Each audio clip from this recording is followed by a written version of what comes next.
Sangli S T डेपोला यंदा मागील वर्षापेक्षा 18 कोटी नफा झालेला आहे। मागील वर्षी 309 कोटी नफा झाला होता आणि यंदा 2024-25ला 329 कोटी म्हणजे 18 कोटीचा तब्बल नफा झालेला आहे। मात्र सर्वात महत्त्वाची बाब अशी आहे की आपण पाहू शकता, आपण सध्या सांगलीच्या एस टी स्टँडवरती आहोत।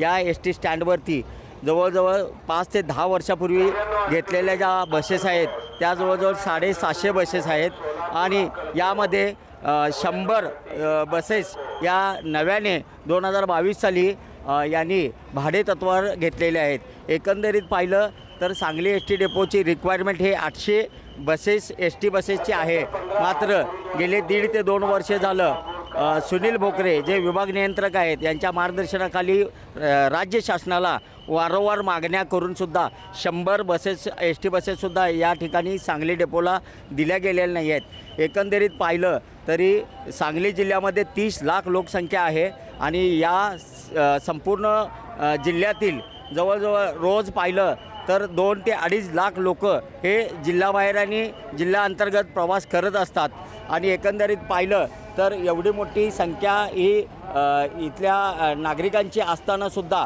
महाराष्ट्र राज्य शासन याकडे डोळेझाकपणा करत आहे, दुर्लक्षपणा करत आहे आणि एकंदरीत पाहिलं तर येथील असलेल्या कर्मचाऱ्यांना आणि इथल्या अधिकाऱ्यांना आहे त्या जुन्या गाड्यांच्या वरतीच सर्व नागरिकांची ये जा करावी लागत आहेत। एक प्रकारे नागरिकांच्या जीवाशी खेळ हे राज्य शासन खेळत आहे। नागरिकांच्यातून अशी मागणी होत आहेत की सांगली एस टी डेपोला नव्याने एस टी बसेस द्याव्यात, जेणेकरून या जुन्या एस टी बसेस ज्या आहेत त्या काही प्रमाणात नादुरुस्त आहेत आणि त्या दुरुस्त करून या वापरल्या जातात। त्यामुळं कधीही कोणत्याही क्षणी या ठिकाणी बाहेरगावी गेल्यानंतर दगाफटका होण्याची शक्यता आहे, अपघात होण्याची शक्यता आहे आणि यामध्ये दुर्दैवी घटनासुद्धा घडण्याची दाट शक्यता आहे।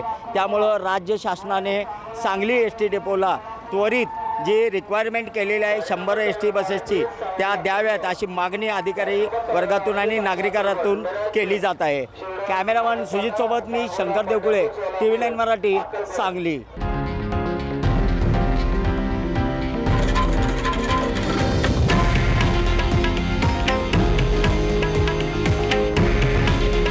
हे आहे देशातील नंबर 1 न्यूज नेटवर्क आणि आपण पाहत आहात TV9 मराठी। काळजी तुमची, हित महाराष्ट्राचं।